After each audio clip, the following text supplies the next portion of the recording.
এরপরে ঘ নম্বরে বেশিরভাগ বলে তোমরা দেখবা সেটা হচ্ছে কোন প্রকল্পটি বেশি লাভজনক সেটা বাইর করো, আর না হলে কোন প্রকল্পটি আমার বন্ধ করে দেওয়া উচিত। তাহলে দেখো কুমিল্লা বোর্ড এখানে প্রশ্ন করছে, সেটা হচ্ছে মিস্টার অয়ন 5 বছর পূর্বে গোলাপ এবং বেলি নামক দুটি প্রকল্পের অর্থ বিনিয়োগ করেন। প্রকল্প দুটি 5 বছরের প্রাপ্ত আয়ের হার নিম্নরূপ। এখন তিনি বর্তমানে যে কোনো কারণে একটি প্রকল্প বন্ধ করে দিতে চাচ্ছেন। এখন কোন প্রকল্পটা বন্ধ করতে হবে? এখন এটা বাইর করতে হলে আমরা যেরকম ঘর মান বাইর করছি যেভাবে, এভাবে তোমরা আবার ঘর মান বাইর করবা, বেলি প্রকল্প বাইর করবা। বাইর করার পর আমি পুরোপুরি অঙ্ক করাচ্ছি না, কারণ প্রথমবার করাইছি, আরেকবার করালে বড় হবে, বুঝে দিচ্ছি। বাইর করার পর দেখো আমাদের গোলাপে, কিসে গোলাপ প্রকল্পে, গোলাপ প্রকল্পে আমাদের আয় ছিল কত পার্সেন্ট, আয় পাইছিলে আমরা সবগুলা যোগ করে, এগুলা সবগুলা যোগ করে যত বছর ছিল তা দিয়ে ভাগ দেওয়ার পর আমরা কত পাইছি, 13%। এরপরে আমরা কি পাইছিলাম, আদর্শ বিচ্যুতি। কি আদর্শ বিচ্যুতি কত পাইছিলাম মনে আছে? আদর্শ বিচ্যুতি পাইছি আমরা সম্ভবত 3.16 এরকম কিছু, 3 কত পাইছিলাম, 16%। তাহলে এটা হচ্ছে আমার কোন প্রকল্প?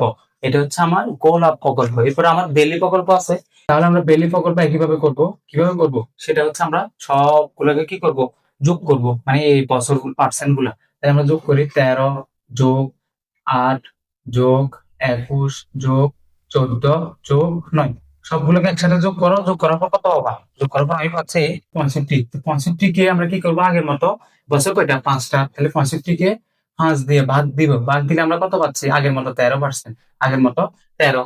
দেখো বেলিত আয়ের পরিমাণ 13%, আবার গোলাপ আয়ের পরিমাণ কত, 13%। এবার আমরা গোলাপে কি করছিলাম, আদর্শ বিচ্যুতি নির্ণয় করছি। তো এখানে তো বেলিটা আমি আদর্শ বিচ্যুতি নির্ণয় করে দেখাচ্ছি না, তোমরা ওইভাবে নির্ণয় করবা।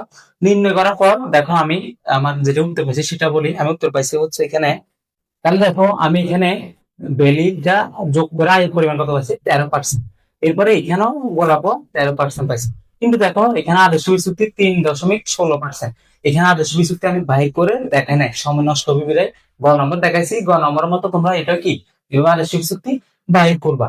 এরপরে দেখো আমি যে বাইর করার পর যেটা পাইছি সেটা হচ্ছে আদর্শ বিচ্যুতি 26.5%।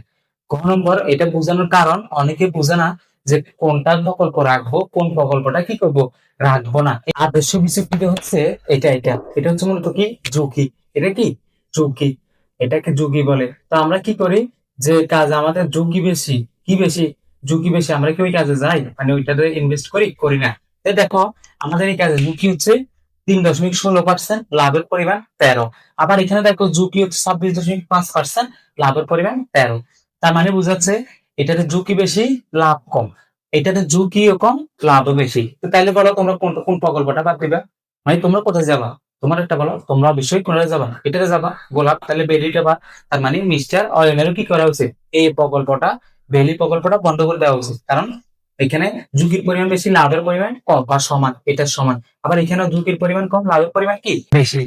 তো প্রাণপ্রিয় শিক্ষার্থীবৃন্দ, আশা করি বুঝতে পারছো। তোমাদের পঞ্চমতে ফিনান্সিয়াল ব্যাংকিং এর A to Z নিয়ে আলোচনা করছি। আশা করছি এই ক্লাসের পরে তোমাদের আর কোনো মনে প্রশ্ন থাকার কথা না, যদি থাকে সেটা কমেন্টে জানাতে ভুলবা না। তো দেখা হচ্ছে পরবর্তী ভিডিওতে। সবাই ভালো থাকো, সুস্থ থাকো। আল্লাহ হাফেজ। আসসালামু আলাইকুম রহমতুল্লাহ।